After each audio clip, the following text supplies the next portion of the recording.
베드로전서 2장 19절부터 21절까지 함께 보시겠습니다.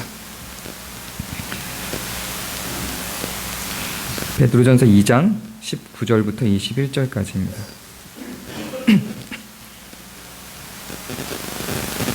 자, 우리 함께 읽을까요? 시작. 부당하게 고난을 받아도 하나님을 생각함으로 슬픔을 참으면 일은 아름다우나 죄가 있어 매를 맞고 참으면 무슨 칭찬이 있으리요. 그러나 선을 행함으로 고난을 받고 참으면 이는 하나님 앞에 아름다우니라. 이를 위하여 너희가 부르심을 받았으니 그리스도도 너희를 위하여 고난을 받으사 너희에게 본을 끼쳐 그 자취를 따라오게 하려 하셨느니라. 아멘. 저희 교회가 종려주일을, 부활절 전주를 종려주일이라고 하는데, 종려주일이라고만 부르지 않고 고난주일이라는 이름으로 부르는 전통이 있더라고요. 그래서 저도 오늘의 설교를 종려주일보다는 고난주일에 맞춰서 준비를 했습니다. 굉장히 좋은 의미의 전통이라고 생각이 듭니다. 저도 처음에는 종려주일로 설교를 기획을 했었는데, 홈페이지 때 종려주일을 어떻게 지냈는지를 좀 확인하다 보니까 종려주일로 지키는 주일도 있고 고난주일로 지킨 주일도 있더라고요. 그러니까 특별한 어떤 기준이 있는 것 같지는 않고, 이진우 목사님이 이렇게 때에 따라서 좀 상황을 그렇게 결정을 하신 것 같은데, 고난주일이라는 이름이 고난주간만이 아니라 주일을 지켜서 행하는 것도 굉장히 좋은 의미라고 생각이 됩니다. 그래서 설교도 지난주에 제가 빌립보서 2장 5절을 통해서 이 마음을 품으라 그리스도 예수의 마음이니 라고 하면서, 그럼 그 그리스도 예수의 마음이 무엇인가를 설명할 때 그리스도의 죽으심의 의미와 또 그리스도께서 인간으로 되신 성육신의 의미를 설명하며, 우리도 그리스도와 같이 죽고 또 낮은 가운데로 임해야 하는 그 마음을 품어야 하는 것들을 나눴습니다. 그리고 거기에서 그리스도가 포기하신 것들 중에 고난에 대해서는 지난주에 제가 의도적으로 다루지 않고 지나갔습니다. 오늘 우리가 읽은 이 말씀에는 그리스도의 십자가라고 하는 사건, 성육신이라고 하는 개념보다 그리스도의 고난에 대해서 더 자세히 설명을 하고 있습니다. 지난주에 우리가 배운 내용과 사실 크게 다르지 않은 상태로 이렇게 선언을 합니다. 이를 위하여 너희가 부르심을 받았으니 그리스도도 너희를 위하여 고난을 받으사 너희에게 본을 끼쳐 그 자취를 따라오게 하려 하셨느니라. 그리스도께서 고난을 받으신 목적을 뭐라고 이야기하고 있냐면, 우리도 그 고난을 따라가게 하기 위하여, 그리스도가 우리 가운데로 오셔서 그 고난을 감당하신 것처럼 우리도 본을 받아 고난받는 자들과 함께하게 만들기 위하여 그리스도가 그 고난을 감당하셨다고 이야기를 합니다. 왜 자꾸 우리를 이렇게 어렵게 만드시는지 모르겠습니다. 그리스도의 고난의 의미는 결국 우리도 그리스도께서 가신 그 길을 따라서 그 고난을 감당하게 하기 위함입니다. 고난받는 우리를 향하여 그리스도께서 찾아오신 것처럼 우리도 고난받는 자들을 향하여 찾아가도록 하게 만들기 위함이라고 말씀이 선언을 하고 있습니다. 우리는 이 고난은 이런 것들이 아닙니다. 우리는 고난을 피하고 싶으나 불가피하게 오게 되는 고난에 대한 이야기가 아니라, 우리가 성도가 선택적으로 고난받는 가운데로 들어가는 고난을 의미하고 있는 것입니다. 고난은 여러 가지 종류가 있습니다. 그 고난의 종류를 좀 분류해서 그 각 고난의 종류에 따른 개념을 잡아야지 고난을 하나로 뭉뚱그려서는 안 됩니다. 그래서 오늘은 고난의 종류를 좀 우리가 살펴보고, 우리가 잘못 이해하고 있는 고난에 대한 개념을 좀 봐야 그리스도의 자취를 따라 우리가 고난에 동참하는 것이 무엇인지를 확인할 수가 있습니다. 먼저 예수님의 고난과 예수님이 받으신 그 고난이라고 하는 연약함과 죄성이라고 하는 것을 분리를 해야 됩니다. 우리가 받는 고난과 이 세상에 산재해 있는 이 어려움들, 이 모든 고난들이 최초에는 죄로부터 시작된 것이 맞습니다. 원래 우리들 가운데에는 두려움이라든가 슬픔이라든가 아픔이라든가 하는 것들이 존재하지 않았던 것이 분명합니다. 처음에 에덴 동산과 아담이 살았던 그 시대에는 지금 우리가 누리고 우리가 느끼고 우리가 겪는 이런 고통들이 없었던 것이 분명합니다. 분명히 죄가 들어온 것으로 말미암아 우리들 가운데 이런 고난이 왔죠. 그러나 그렇다고 해서 고난과 죄가 일치될 수는 없는 겁니다. 고난이, 이 고통이라고 하는 것이 원죄에 대한 결과물로 이 세상 가운데 들어왔다 할지라도, 그렇다 할지라도 고난과 죄가 일치시켜져서 생각되어져서는 안 됩니다. 그렇지도 않고요. 만약에 그렇게 되면 모든 고난받는 자가 죄 때문에 받는 것으로 오해되게 됩니다. 그렇게 되면 또 어떤 큰 오류가 발생하냐면 그리스도가 죄인이 되게끔 되는 겁니다. 그리스도가 고난을 당하셨습니다. 그리스도가 연약합니다. 우리의 연약함과 동일한 연약함을 입으셨습니다. 하나님께서, 창조주께서 인간과 동일한 연약함을 입으셨습니다. 우리들에게 그 연약함이 결과적으로 왔다고 해서 우리들에게 있는 그 연약함이 죄의 결과로서 오는 게 아니듯이, 그리스도가 그 연약함이, 우리와 동일한 연약함을 지니셨다고 해서 그 연약함을 지닌 것이 죄의 결과로 온 것이 아닙니다. 많은 이단들이 그리스도의 연약함을 전제로, 그가 받은 고난을 전제로 그리스도도 죄인인 것을 증명하려고 자꾸 시도하는 자들이 있습니다. 또 반대의 이단들은 그리스도가 신이라는 걸 강조하기 위해서 그는 고난을 당하지 않으셨다고 주장을 하기도 합니다. 그래서 어떤 이단들의 경우는 그리스도가 십자가에서 못 박히실 때 우리가 본 예수라는 영화에서는 어떻게 표현을 합니까? 못을 땅땅땅 박힐 때 으아 소리를 지르시죠. 로마 병정들이 채찍을 휘두를 때 아파서 소리를 지르시죠. 인간이 갖고 있는 그 연약함을 그대로 다 갖고 있는 것으로 보여집니다. 그런데 하나님이신 그리스도라는 것이 강조되고 인간이신 그리스도가 강조되지 않는 이단들의 경우는 그리스도는 그렇게 아파하지 않으셨다고 주장을 합니다. 그리스도는 고난 가운데 있지 않았다고 주장을 합니다. 그럼 그 주장을 성립시키기 위해서는 성경을 바꿔내야 되는 겁니다. 성경은 분명히 그리스도가 고난을 받으신 것을 기록합니다. 못 박힘으로 인하여 아파하셨고 목마름으로 인하여 힘들어하셨습니다. 우리와 동일한 고난을 겪으신 분입니다. 그리고 의도적으로 그 고난 가운데로 들어가신 분인 겁니다. 그래서 악이라고 하는 것, 죄라고 하는 것과 고난이라고 하는 것을 일치시켜서 생각하면 안 됩니다. 이게 정리가 안 돼서 발생하는 수많은 신학적인 문제들이 산재해 있습니다. 그것이 구분이 안 되면 우리가 삶의 궁금증들과 우리가 삶을 결정하는데 심각한 오류들을 발생시킵니다.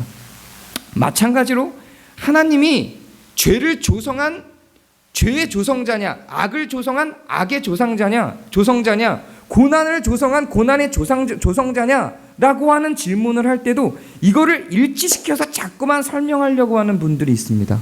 그래서는 안 됩니다. 이것은 각각의 별개의 것으로 설명되어져야 되는 겁니다.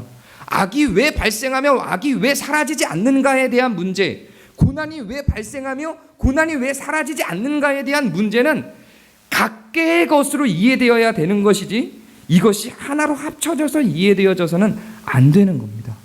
그러면 수많은 정죄의 사건들이 우리에게 있든지 하나님을 부정하든지 하는 다른 곁길로 가게 됩니다. 이렇게 어떤 명제로만 이야기하니까 잘 이해하기 힘드시죠? 그럼 하나하나 무엇이 잘못됐고 우리의 인식에 잘못된 고난에 대한 이해들을 하나씩 짚어보고자 합니다. 우리가 오늘 설근 이 성경에서 나타난 고난은 선을 행함으로 참아내는 고난이 있습니다. 그리고 또 하나는 부당하게 겪는 고난이 있습니다. 그리고 우리가 의도적으로 고난을 받는 자들과 함께 그 고난에 동참하는 고난이 있습니다. 오늘 우리가 읽은 본문에는 이 세 가지 종류의 고난이 등장을 합니다. 먼저 두 가지 종류의 고난은 이해하기가 쉽습니다. 고난받는 자들이 있고 그 고난받는 자들의 고난 속에 우리가 의도적으로 참여하는 고난입니다. 그리스도께서 우리의 고난에 참여하신 것을 따라가기 위한 고난입니다. 또 한 고난은 선을 행하다가 불가피하게 당하게 되는 고난입니다. 우리는 죄로 가득한 세상에 살고 있기 때문에 선을 행하다 보면 다른 사람들과 같은 선상에서 출발할 수 없는 여러 부득이한 조건 속에 놓이게 됩니다. 그래서 자연스럽게 당하는 고난들이 있습니다. 다른 사람들처럼 사기치지 못합니다. 다른 사람들처럼 거짓말하지 못합니다. 도적질하지 못합니다. 그렇게 해서 도적질하는 자들과 거짓말하는 자들과 사기치는 자들과 동등한 선상에서 살아갈 수가 없습니다. 그래서 받게 되는 고난이 분명히 우리들에게 있습니다. 여기에서 너무도 잘못된 이해들이 있습니다. 우리가 이렇게 선을 행했을 때, 그들과 달리 거짓을 하지 아니하고 사기치지 아니할 때, 우리는 하나님께서 갚아주심으로 말미암아 그 어떤 더 나은 혜택을 입을 것이라고 하는 그러한 착각들이 우리 가운데 있습니다. 그렇지 않습니다. 선을 행한 자들은 그 행한 만큼 뒤처지게 돼 있고 고난을 받게 돼 있는 것이 성경의 원리입니다.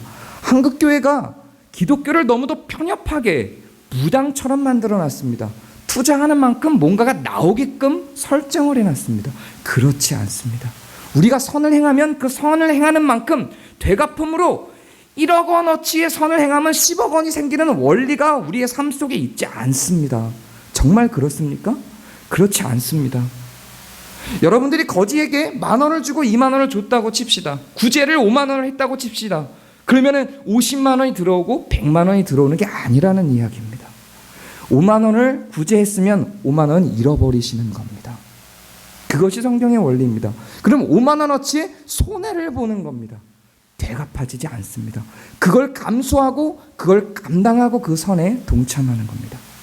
그래서 선을 행함에 대한 대가로 우리는 세상 사람들과 다른 조건 속에서 출발하며 다른 조건 속에서 살아가게 됩니다. 이것이 그리스도인들의 고난인 것입니다. 그리고 정말로 힘들게 고민해야 되는 것이 바로 부당하게 당하는 고난입니다. 우리에게는 분명히 부당하게 당하는 고난이 존재합니다. 이유를 알 수 없이 우리에게 접근해오는 고난들이 분명히 존재합니다. 저는 목회를 하면서 이렇게 부당하게 당하는 고난으로 말미암아 힘들어하시는 분들을 보며 뭔가 속 시원하게 그분들의 고난에 대한 해결책이나 원인을 제시해 준 적이 없습니다. 왜냐하면 그러한 원인은 성경에 등장하지 않습니다. 너무도 위험하게 그 고난의 원인들을 자꾸 파헤쳐서 설명하고 그 고난의 원인을 고난당하는 자들한테 이해시키려 하고 하는 시도들이 있습니다. 그 시도들은 굉장히 위험합니다. 성경은 왜 그런 부당한 고난이 있는지에 대해서 설명하지 않습니다.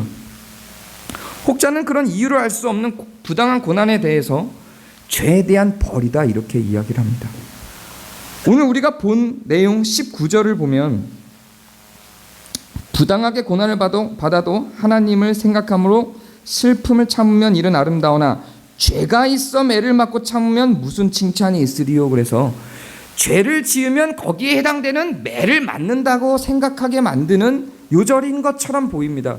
이 요절이 굉장히 오해되어 있는 요절입니다. 그래서 수많은 사람들이 우리가 당하는 고난이 죄를 지어서 맞는 매 때문인 줄로 압니다. 죄를 지어서 당하는 벌이라고 생각을 하기도 합니다. 그래서 고난받는 사람들은 계속해서 왜 내가 이 고난 속에 있지? 그 잘못된 원인을 찾기 위해서 계속 찾아갑니다. 그런 의미에서 고난이 우리 가운데 있지 않습니다. 지금 여기에서 설명하고 있는 것은 우리가 읽은 19절 이전에 18절을 보면 이렇게 나옵니다. 사환들아 범사에 두려워함으로 주인들에게 순종하되 선하고 관용하는 자들에게만 아니라 또한 까다로운 자들에게도 그리하라. 죄가 있어 매를 맞고 참으면 무슨 칭찬이 있으리요. 이렇게 가는 겁니다. 사환들에게, 일하는 일꾼들에게, 너희들에게 일을 시키는 그 사람들에게 잘 순종을 해라.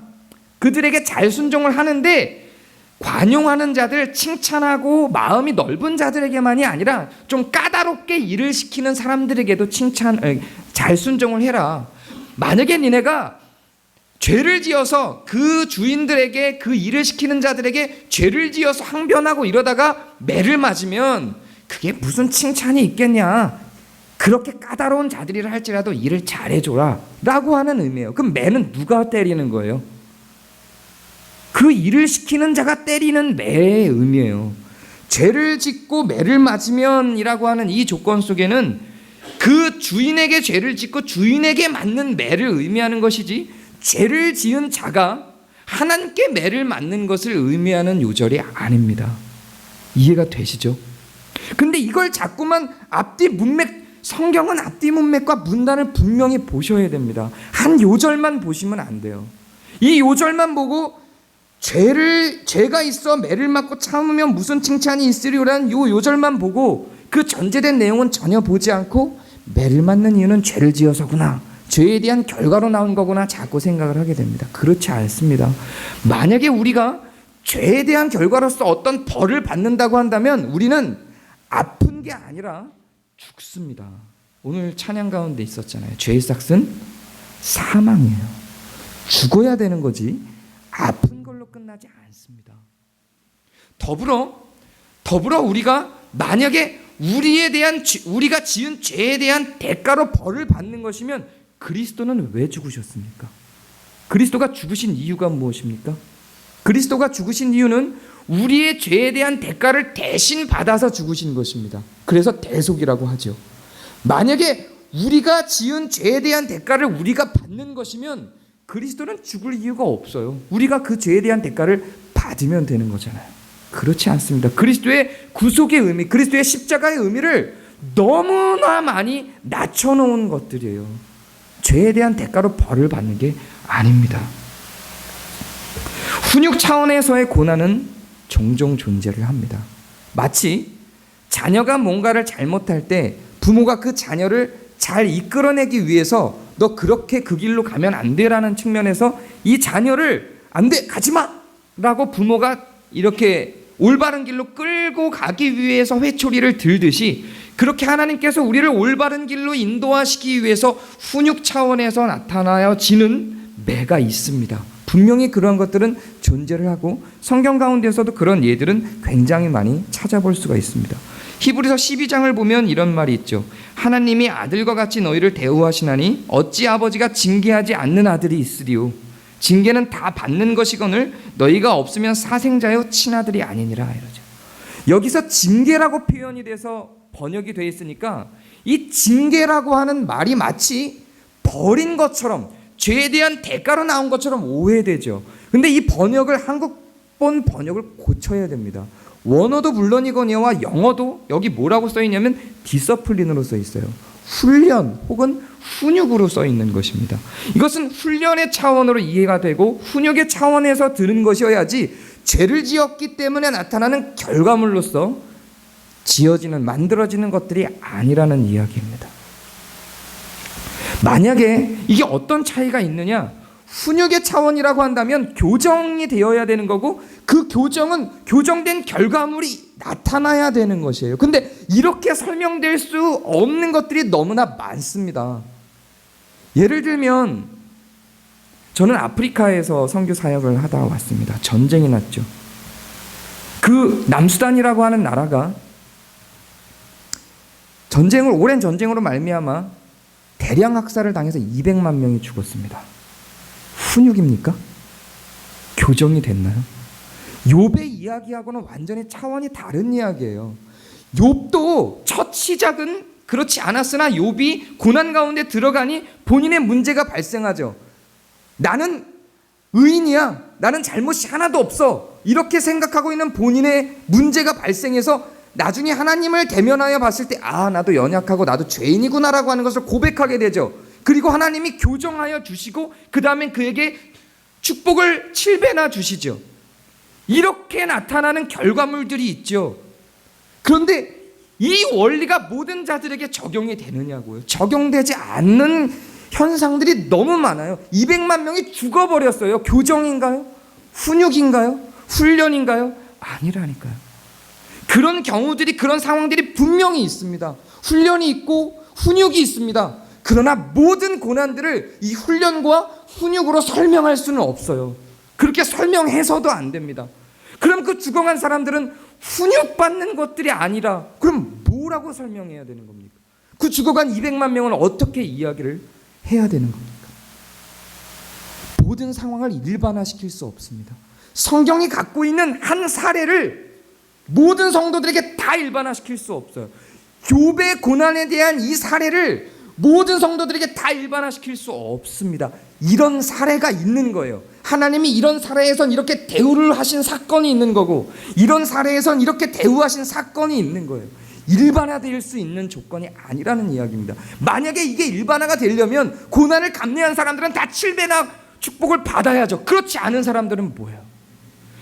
죽을 때까지 고난을 받고 고난을 받다 고난 가운데 죽어버리는 사람들은 뭐예요? 스데반은 뭐예요? 순교한 도마나 베드로는 뭐죠? 반모섬에서 끝까지 갇혀 지냈던 사도 요한은 뭐고요? 이들을 어떻게 설명을 해야 됩니까? 설명할 수 있는 방법이 없어요. 기독교를 너무 편협하게 만들어가고 있습니다. 기독교는 단지 천국에 들어가면 되는 것, 예수 그리스도가 우리를 위해 죽였으니 우리는 그걸 누리고 살면서 풍요로운 가운데 있으면 되는 것, 이렇게 편협하게 설명하고 있지 않습니다. 무당과 같지 않습니다. 그러한 논리가 아니에요. 들어가는 게 천국에 들어가면 다 끝나는 것처럼 그렇게 설명하는 게 아닙니다. 그리스도가 죽으셨다니까요. 고난을 받으셨다. 스데반이 죽었어요. 바울은 감옥에 갇혔고요. 베드로가 십자가 거꾸로 매달려서 죽었어요. 성경에는 안 나오지만 전설에 의하면 도마는 톱에 썰려 죽었대요.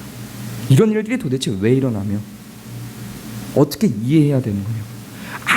아무런 의미 없이 기아로 죽어가는 아이들이 있어요. 제가 있었던 부족에서는 부족민들의 대화가 이래요. 제가 물어봤어요. 애는 몇 명이야? 몇 명이야? 그랬더니 물어보면 뭐 12명이었는데 지금은 5명이에요. 응? 7명이 죽었어요. 7명이나 죽었어? 아이들이? 얘는 8명 죽었어요. 이게 그 사람들의 아주 자연스러운 대화예요. 이거를 훈육으로 설명을 한다고요? 설명할 수 없어요. 훈육의 사례가 있죠. 그거는 우리가 고난받는 자를 향해서 훈육받는 거야. 너 뭔가 잘못한 게 있을 거야. 이렇게 하는 게 아니라 나를 돌아볼 때 사용되거나 그런 사례가 있음을 확인하는 것이지 모든 고난받는 자들에게 그것을 적용시킬 수 있는 원리가 아닙니다. 요한복음 9장 2절을 보면 맹인이 있습니다. 제자들이 예수님에게 물어봐요. 이 맹인이 왜 맹인됐습니까? 누구의 죄입니까? 죄 때문이 아니라 하나님의 하시는 일을 나타내 보이시기 위함이다. 이걸 근거로 또 이렇게 생각하는 사람들이 있어요. 고난은 하나님의 하시는 일을 나타내시기 위함이니까 고난받는 자들을 향하여 하나님이 하시는 일을 나타내기 위해서 받는 거야. 이게 지금은 번역이 하나님이 하시는 일을 나타내시기 위함이라고 번역이 되어 있는데 원래 예전 성경에는 하나님의 영광을 위해서라고 잘못 번역되어 있었어요. 고난받는 자를 향해서 하나님의 영광을 위해서야. 그렇게 고난받다가 이 맹인은 고쳐졌잖아요. 예수 그리스도를 만나고 고쳐졌잖아요. 그래서 예수 그리스도를 만나서 고쳐졌기 때문에 하나님의 일을 나타내시기 위한 고난이 맞아요. 근데 고쳐지지 않고 그렇게 그냥 죽어버리는 사람들이 있잖아요. 그거 어떻게 설명할 거예요? 뭘로 하나님의 영광을 나타내고 뭘로 하나님의 하시는 일을 나타냈죠? 그렇지 않았잖아요. 그렇지 않았어요. 설명할 방법이 없습니다.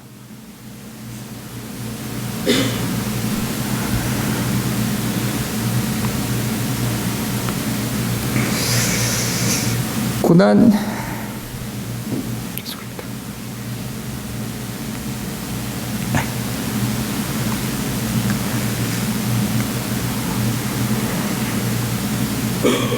김삼환 목사가 제가 원래 설교 원고에는 김삼환 목사는 이름을 안 넣으려고 그랬는데 김삼환 목사가 세월호 사건에 대해서 이렇게 얘기했다고 해요. 하나님의 뜻이었다. 오카는 목사님이 고통에는 뜻이 있다라는 책을 썼습니다. 베스트셀러였습니다.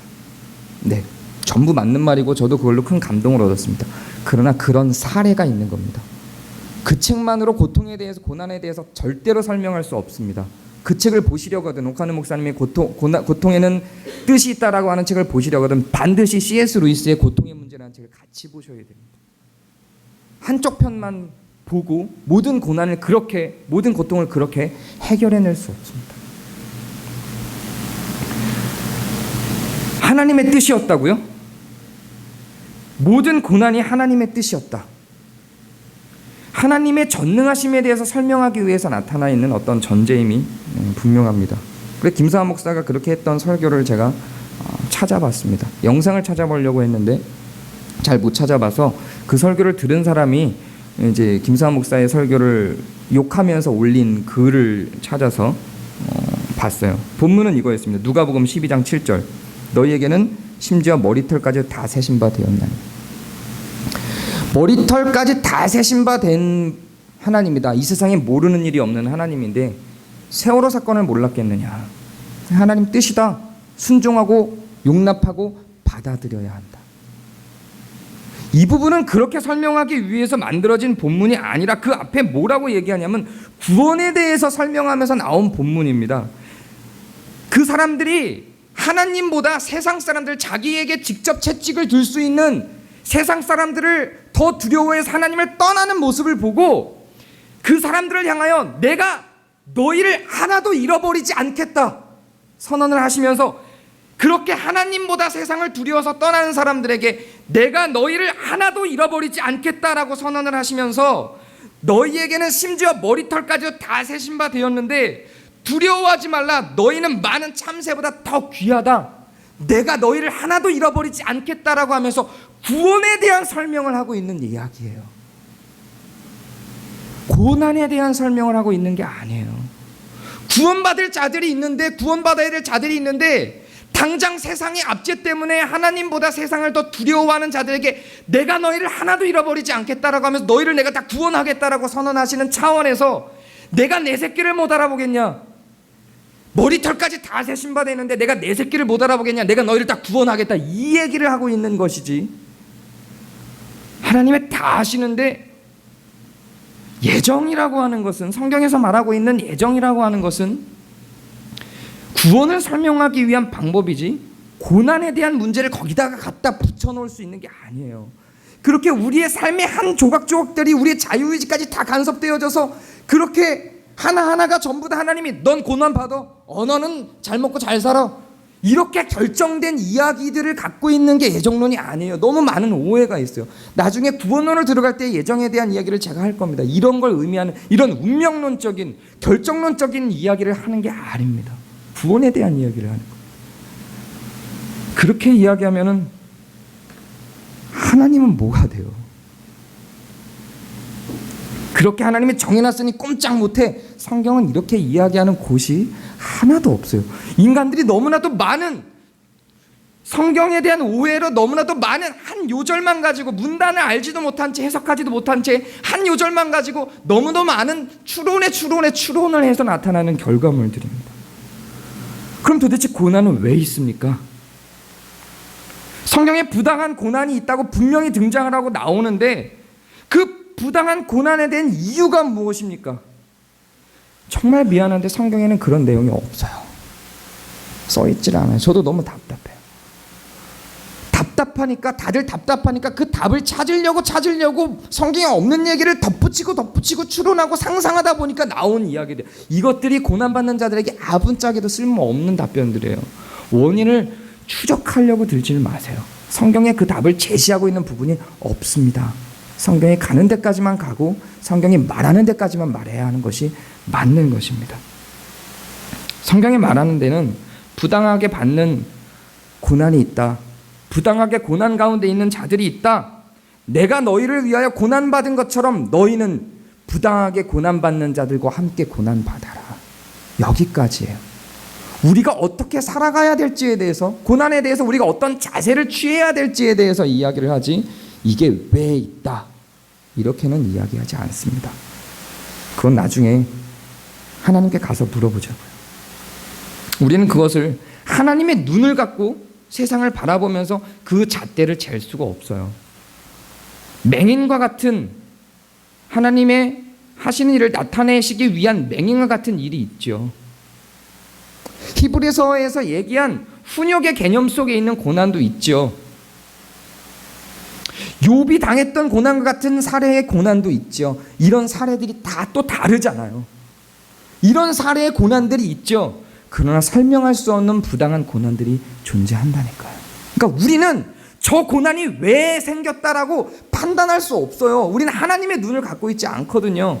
우리는 그냥 그 고난 당한 자들을 향하여 우리가 어떤 자세를 취해야 하는가만 생각하면 돼요. 왜요? 성경은 거기까지만 이야기를 하고 있거든요.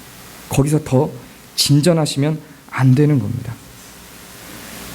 제가 아는 친구 중에 정말 저는 상상도 할 수 없는 고난 가운데 있는 친구가 있어요. 그 친구는 전도사예요. 불가피하게 이혼을 해서 목사가 못 되고 있는, 이미 오랫동안 10년 넘게 전도사만 하고 있는 친구입니다. 정말 불가피하게 한 이혼, 상상하십시오. 그 친구가 의도와 같지 않은, 그리고 그 삶의 여정이 너무, 이거 하나가 아니라 너무 힘든 여정이에요. 이건 어떻게, 하나님 왜 얘한테 이러시지? 그 친구도 답을 못 찾고 있어요. 성경을 아무리 봐도 이 친구는 몇 년에 걸쳐서 계속 이 고난의 문제만 계속 연구를 하는 거예요. 욥기로 책을 쓰려고 준비를 하고 있어요. 자기가 당한 고난에 밀접해 있으니까. 근데 답이 없는 거예요. 제가 그저께 만났어요. 이 설교를 준비하기 위해서 그저께 만나서 이 고난에 대한 문제를 이야기를 하는데, 그 친구 말도 이래요. 제가 이 설교 내용을 미리 작성되었으나 그 친구한테 언급을 전혀 안 했는데도, 그냥 너는 왜 고난을 받는다고 생각해? 네가 쓰는 글이 얼마나 정리됐어? 그랬더니, 몰라, 고난을 받는 이유는 잘 모르겠어. 근데 그냥 네가 내 옆에 와서 이렇게 내 얘기를 들어주고 맞아 해주면 그게 그냥 위로가 되더라. 그거밖에는 내가 아직 고난에 대해서 발견한 게 없어. 왜냐면요, 성경에는 거기밖에 이야기를 하고 있지 않거든요. 거기에서 더 진전하고 있지 않아요. 그리스도께서 고난당하신 이유는 우리가 다른 고난당한 자들과 함께 그 고난에 참여하도록 만들기 위함이라고 성경이 선언하는 바 이상은, 그 원인에 대해서 추적하는 말은 안 하시는 게 그들을 위한 일들입니다. 그리스도께서 고난을 받으사 우리에게 본을 보이신 것처럼 우리는 고난받는 사람들 앞에 서야 됩니다. 비슷한 사람들끼리 모인다 그러죠. 부자들은 부자들끼리, 잘난 사람들, 지적인 사람들은 지적인 사람들끼리. 그럼 고난받는 사람들은 고난받는 사람들끼리 보일까요? 그런 현상이 있죠. 내 마음을 이해해 줄 수 있는 사람 쪽으로 가죠. 성도는 비슷한 사람들끼리 모이면 안 됩니다. 성도의 성도됨은 무엇으로 증명이 되냐면, 주변에 얼마나 많이 고난받는 사람들이 있는가를 확인함으로 증명이 됩니다. 주변에 고난받는 사람들을 친구로 두고 그들의 고난 가운데 함께 동참하며 그들의 고난에 함께 울어주고 있는 사람이 성도됨을 증명하고 있는 것입니다. 주변에 권위 있는 자들, 많이 가진 자들을 많이 둠으로 인해서 그의 성도됨이 증명되는 게 아닙니다. 더 많이 배운 자들과 함께 노는 것으로 성도됨이 증명되는 게 아닙니다. 결코 그렇지 않아요. 주변에 얼마나 많이 고난받은 자들과 함께 존재하고 있는가가 성도됨을 증명하는 겁니다. 우리는 성도됨 안으로 들어가기 위하여 고난 안으로 들어가는 겁니다. 물론 고난 안으로 들어갈 수 없는 조건에 있는 사람들이 있어요. 내 아내가, 내 자녀가, 아니면 나 자신이 그 자체로 고난이 너무 커서 누군가의 고난을 눈여겨볼 수 없는 사람들이 있습니다. 그렇기 때문에 잣대로 갖고 재지는 마세요. 나는 주변에 고난받는 사람들이 이렇게 많은데 쟤는 없네, 내가 더 성도됨이야, 이러는 건 아니라고.